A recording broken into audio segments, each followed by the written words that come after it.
عاملين ايه؟ هنعمل النهارده بانيه كده جديد بطعم الدبس الرمان، وهيعجبكم ان شاء الله. هنا نزلنا بحته سمنه في الجريل وسيبناه لما اتقطعت شويه جامد، ونزلنا كده بالفراخ البانيه كده الشرايح زي ما انتم شايفينها كده، وهننزل بالكميه كلها زي ما انتم شايفين كلها كده، وهنرصها مره واحده.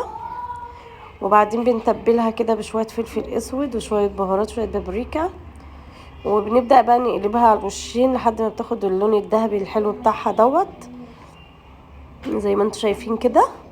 وبعدين بنقلبها كده لحد ما بتحمر خالص.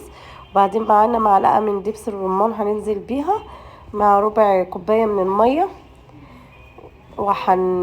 هننزل بيها كده بشوية مية زي ما انتم شايفين ربع كوباية.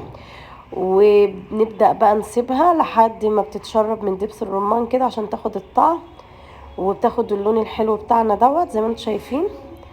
وبنسيبها على النار شويه وبنبدا نقلبها يمين كده وشمال. وهي طبعا ما بتاخدش وقت لان معروفه ان الفراخ البانيه ديت ما بتستوي على طول، يعني ما بتاخدش وقت. فاحنا بنحمرها كده على الوشين زي ما انتم شايفين لحد ما بتاخد اللون الذهبي، وبيبقى لونها حلو معانا كده زي ما انتم شايفين مكرمل.